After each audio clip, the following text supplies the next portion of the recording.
હવામાન વિભાગ દ્વારા આગાહી કરવામાં આવી છે, જેમાં આગામી 7 દિવસ સુધી વરસાદની આગાહી છે। હવામાન વિભાગે આગાહી કરી છે 7 દિવસ સુધી રાજ્યમાં અનેક જિલ્લાઓમાં ભારે વરસાદ પડી શકે છે। ત્યારે આજે દીવ, દમણ, દાદરા નગર હવેલીમાં વરસાદની આગાહી કરવામાં આવી છે। ગાજવીજ સાથે ભારે વરસાદની આગાહી કરવામાં આવી।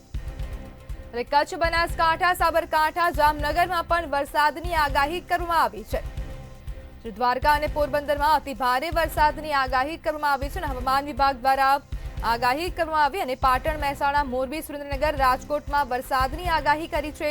જૂનાગઢ, અમરેલી, ભાવનગરમાં વરસાદની આગાહી, અરવલ્લી, મહીસાગરમાં પણ અતિ ભારે વરસાદની આગાહી કરી છે। તાપી, ડાંગમાં પણ ભારે વરસાદ સાથે યલો એલર્ટ આપવામાં આવ્યું છે।